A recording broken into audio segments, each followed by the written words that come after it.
전반적인 수학 커리만 좀 간단하게 말씀드리고, 어머님들 제일 궁금하신 내용들 중에 15분 동안 얘기할 수 있는 게 있나? 자, 근데 이런 궁금한 얘기들을 제가 많이 듣는데요. 그런 얘기 하나만 말씀드릴게요. 저기 요즘 고2 학생 중에 하나가 9월 평가원 모의고사를 보고 2개 틀렸다고 그러더라고요. 꽤 잘한 거죠. 근데 이제 그 학생이 굉장히 억울해했어요. 실수로 틀렸다고. 그래서 이제 저는 속으로 그랬어요. 넌 내년에도 2개 틀릴 거다. 예?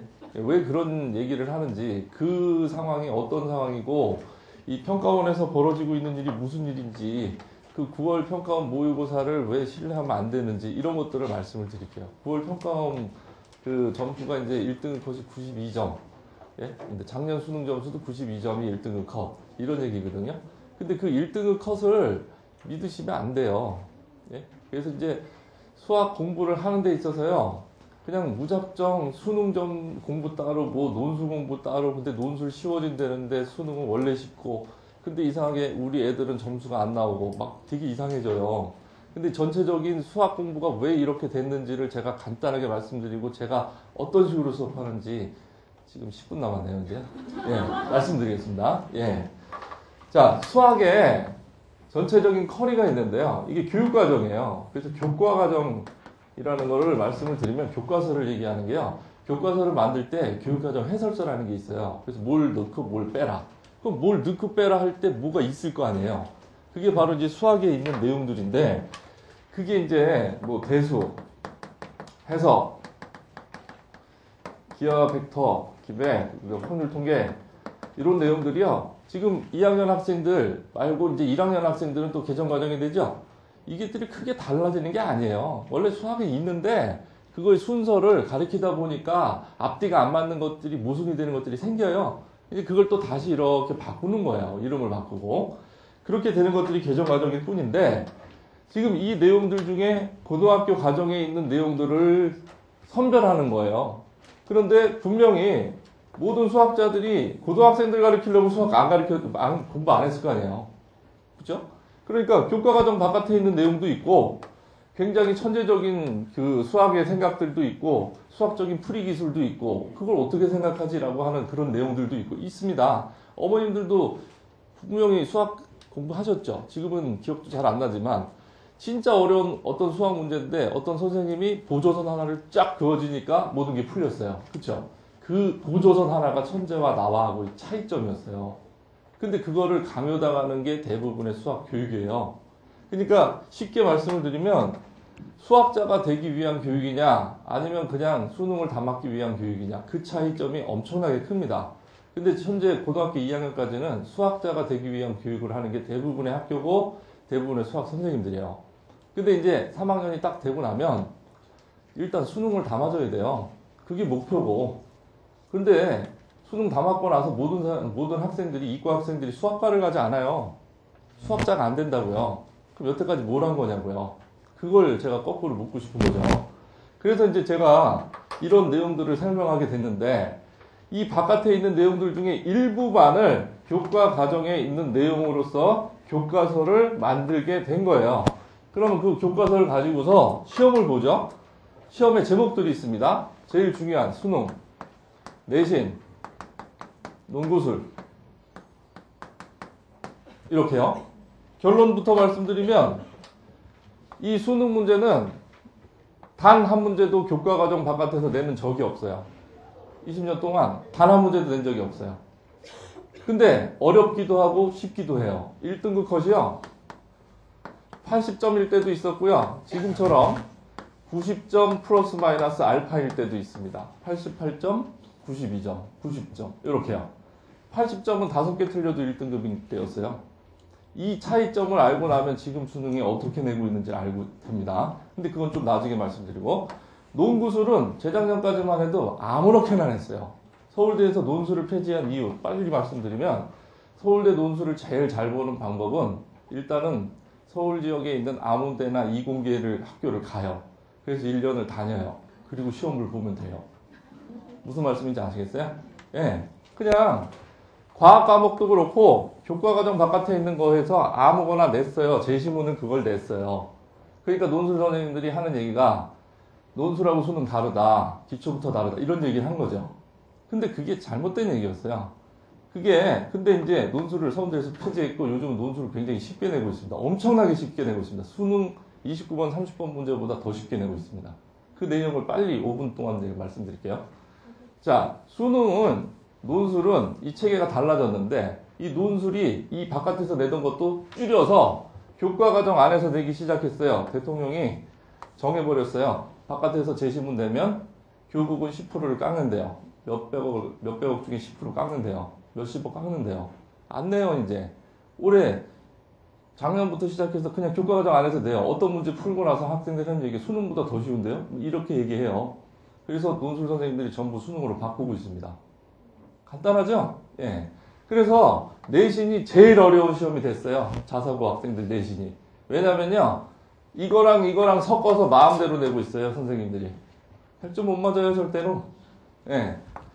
100분 동안 30분, 30문제. 근데 50분 동안 25문제. 근데 이 안에는 논술 문제도 섞여 있고, 이 EBS 교재에 있는 문제도 막 섞어놔서 2학년 학생들 보고 풀게 하는 거예요. 못해요. 제가 최근에도 봤는데, 못 맞아요. 저보고 풀려고 그래도 분명히 못 풀어요. 시간에는 못 풀어요. 이거 끝나고 나서 얘기하는 거예요. 그러니까 지금 제 수업 시간에 들어올 학생들 커트라인을 정할 거냐 하는데, 저는 이 상황을 다 알거든요. 지금 2학년 학생들이 모의고사 안 봤잖아요, 2학년 때. 그거 점수 묻죠. 내신 점수는 학교마다 이거 다 어떤 걸로 봤는지 모르는데 그거를 어떻게 또 커트라인으로 정해요. 저는 커트라인 안 정할 거예요. 어차피 애들 공부한 거 하나도 없어요. 그냥 수학 공부하고 왔어요. 그러면 지금 3학년 돼서는 이 내용들을 갖다가 다 공부를 하긴 해야 되는데 접근 방법이 달라져야 되죠. 뭐냐면 수능에 대해서 공부를 하려면 이 교과과정 안에 있는 내용을 정확하게 하나하나 다 해야 되는데 이거에 대해서 교과과정을 굉장히 우습게 알아요. 인간 강사니 뭐하는 사람들은 이 내용을 겉핥기식으로만 가르쳐요. 방학 동안에 내가 막 다 끝냈다는데 이렇게 보면 우스워요, 진짜. 이거 그냥 국어책 읽듯이 읽고 끝난 거라니까요. 그래 놓고 기출문제만 열심히 수십 개를 자세하게 풀어준 거예요. 그러니까 애들이 문제를 다 외우고 있어요. 2학년 때 다 그랬더라고요. 그러니까 3학년 되니까 문제 풀어봐 그러면 답이 3번인데 뭐 이러고 끝나요. 어머님들이 학원을 4군데 보내니까 선생님들이 4번 똑같은 문제를 숙제 내줬어요. 그럼 한 번은 풀어요. 두 번째부터는 답 찍어요. 야, 해설지 써봐. 못 써요.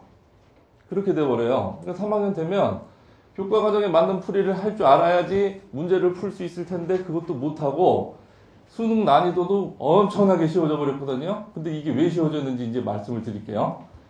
이 80점하고 90점하고의 차이점이 객관식, 그러니까 요즘으로 쳐서 주관식과 객관식의 번호를 1번부터 22번, 23번부터 30번까지로 이렇게 쳤을 때요.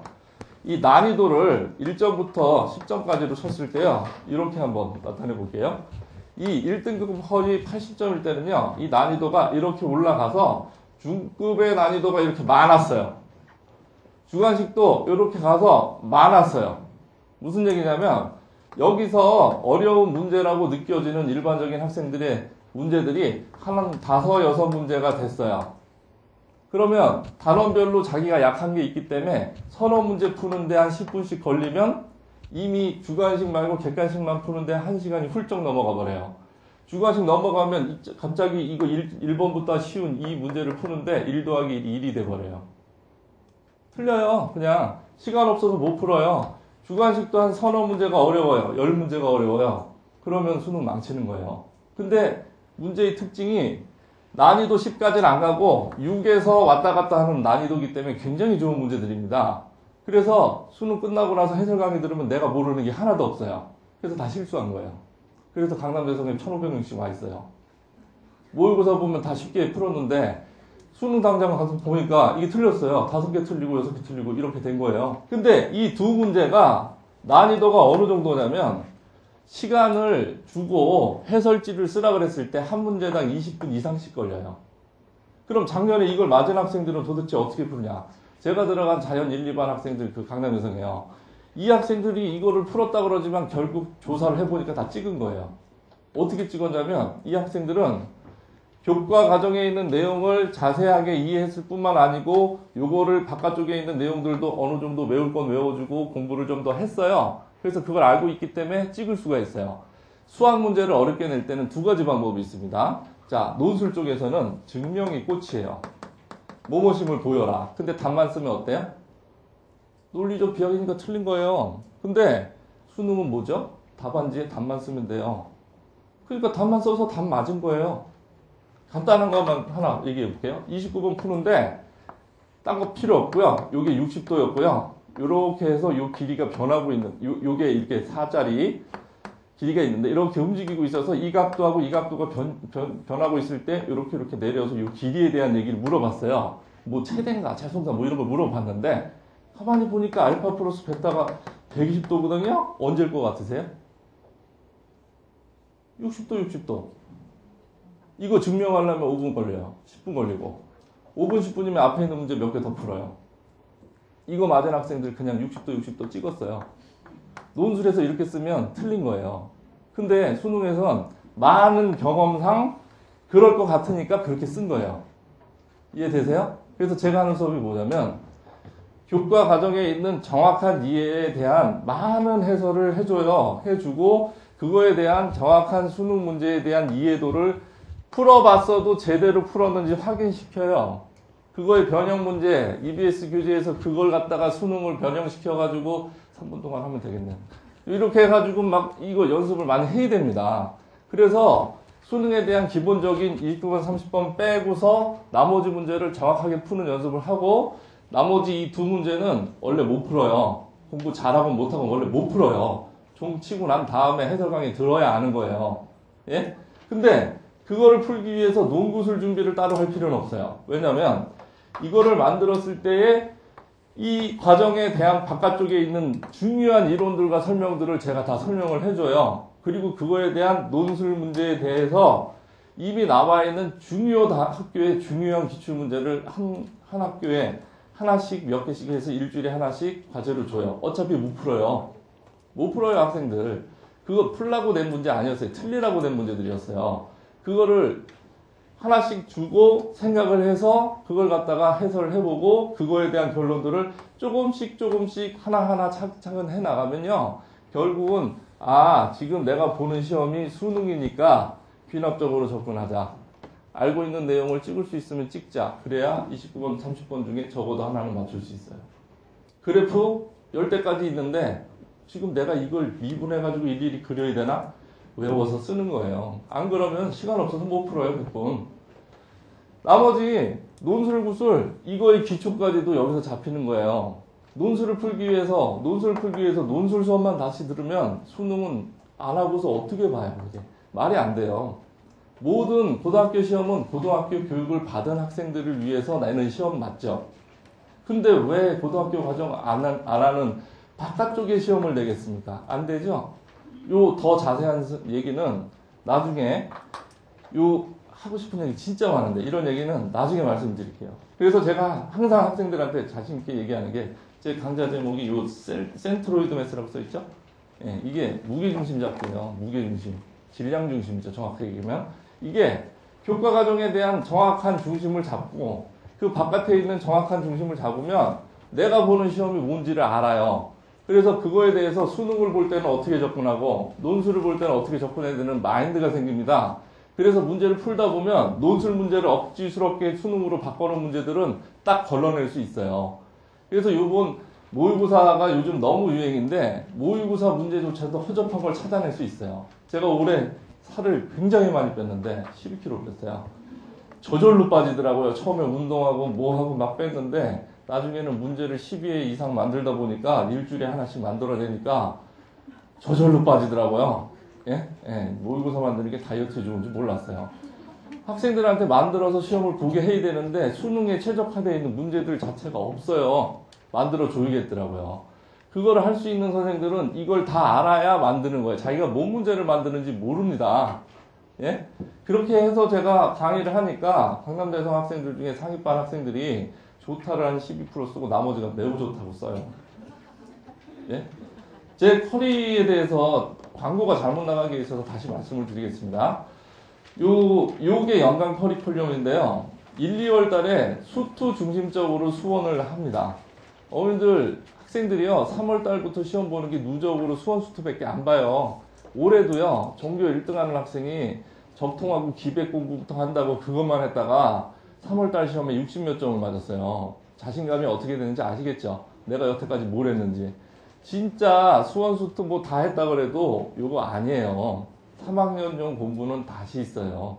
예? 그게 내신에서 몇 번 했는데, 그건 내신 한 거죠. 3학년 문제 풀었는데, 그 문제 푼 거예요. 그게 무슨 뜻인지 알고 푼 게 아니고, 그냥 선생님들이 무조건 문제 풀라 그래서 문제만 푼 거예요. 내용을 알고, 논술에서 그 문제가 어떻게 나올지도 알고 문제 풀 땐 달라져요. 그 자신감을 갖게 하려면은 1, 2월 달에 수원 수투를 정확하게 하고, 그러면은 적통하고 기백은 어떡하냐? 특강 들으시면 되죠. 잊어버리기 전에 특강 한번 듣게 하고, 그리고 난 다음에 3, 4, 5월 달에 적분 통계, 기하, 벡터 이걸 정리를 하고, 그리고 나서 문제풀이 들어가시고 파이널 모의고사 보고 이렇게 하면은 해결이 됩니다. 아시겠죠? 감사합니다, 오늘.